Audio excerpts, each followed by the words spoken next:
I'm often asked about the relationship between my original desire to enter the priesthood and my love for film.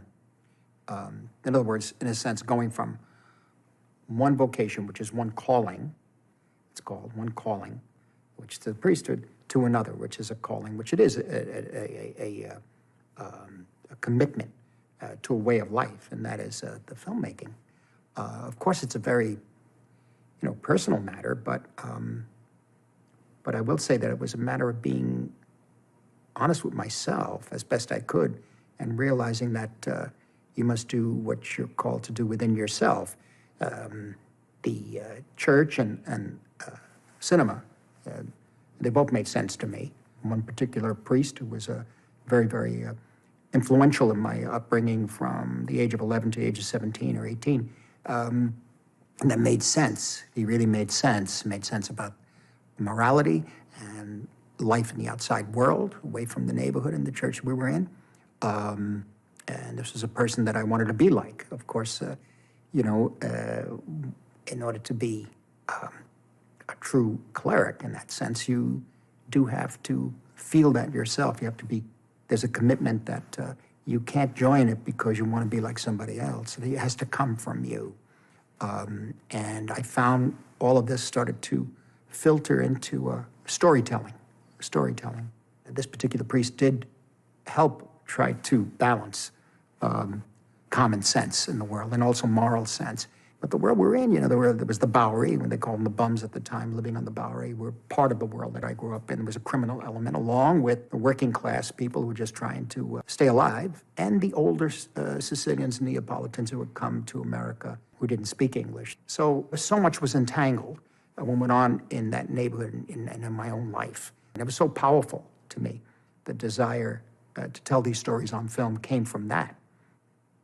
And a lot of what I experienced in church, for example, the visual impact of the church, the statues, whether they were plaster statues or whether they were actually beautifully formed versions of some sort of sculpture, devotional paintings, Stations of the Cross, the light in the Basilica of St. Patrick's Old Cathedral, the light during the daytime and how it shifted through the stained glass windows, the tone and the mood of the Basilica itself, the nature of the rituals that was pre-Vatican II, all informed me, of course, and my approach to cinema as I began making movies. The concept of morality, right and wrong, good and bad, good and evil, and how faith is a major element in leading a life that could be a moral life, and how faith can also be something which contains a great deal of doubt, and how there's a struggle for faith. And this is something that comes from that time, that was planted at that time. How does one live? There's the old story, as in Mean Streets or a number of the other films. If you're in a world that is you're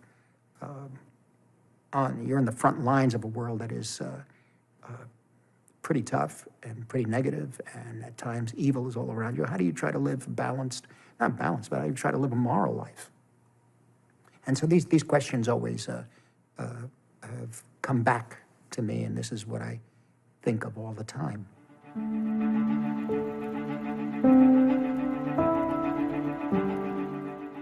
When I was young, obviously it was a very different world than it is today. The movies were only seen in theaters. It was before television. And due to many different reasons, late 1940s and early 50s, including health, I found myself seeing a lot of movies. My parents would take me to see my brother. And I loved the movies I saw. But there was no doubt that this world of movie making, where these miraculous images and stories came from, really felt very distant. It was something that I could not imagine I would ever be involved in. The point is that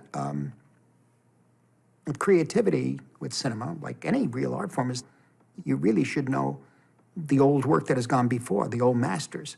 And I do think you should know it, meaning You should be exposed to it.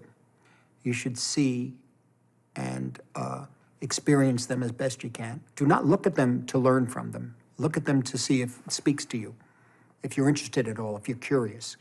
You know, it's not a matter of, I'm going to learn something from watching all of Max Ophuls. I'm going to learn something, you know, it's a matter of your response to it. You're aware that that is out there. You're aware that that's part of the medium you're using. And so, in a way, even if you reject it, you have to know what you're rejecting, I think. And it's to learn from the old masters. Hence, you need conservation, you need preservation. And you need presentation of these films. It's unfortunate that many of the new films will be seen on a small screen. However, we did see some great films on television, which was a small screen at the time in the 50s. So somehow the power of films like Citizen Kane burst through that 16-inch black and white screen, you know? And when we saw it in a theater, in a print that was being shown in re-release in the late 50s, it was another experience. You know, I wish I had seen it on a screen for the first time, but the effect seeing it on television was still very, very strong, enough to change my mind about how films are made. And so, you know, it's really important to be aware of these things that have happened before and to maybe reinterpret them, or reinterpret to the point where you discard them even. You have 100 years of cinema, more than 100 years now, to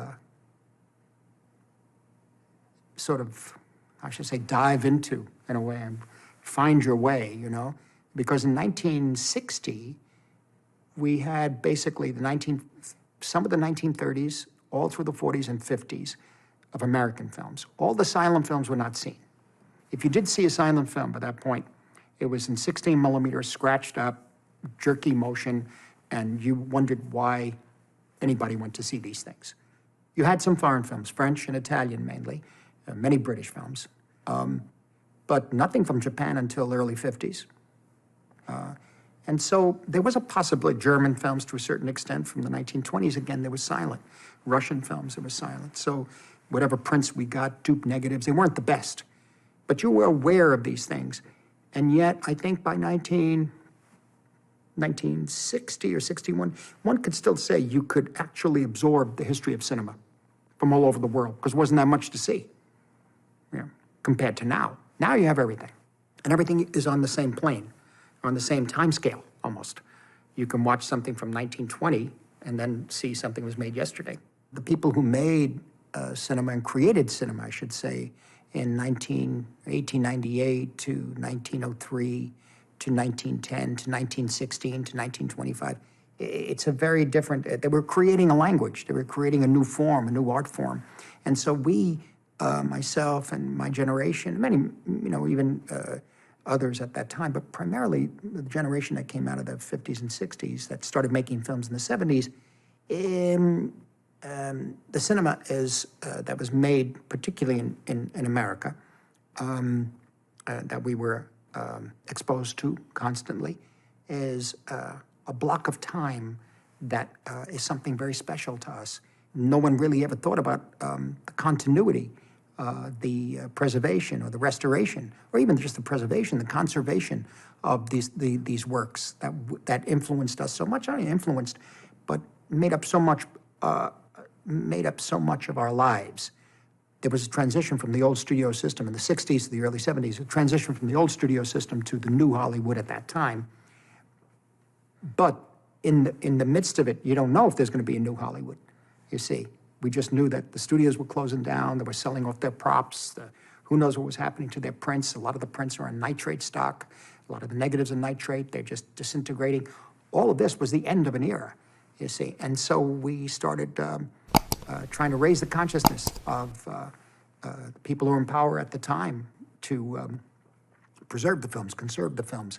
Ultimately, particularly with the ancillary markets of video and that sort of thing, they began to realize that there's still an ability to, these are assets, very important to them. We knew they were more than assets, they were a lifeblood to us.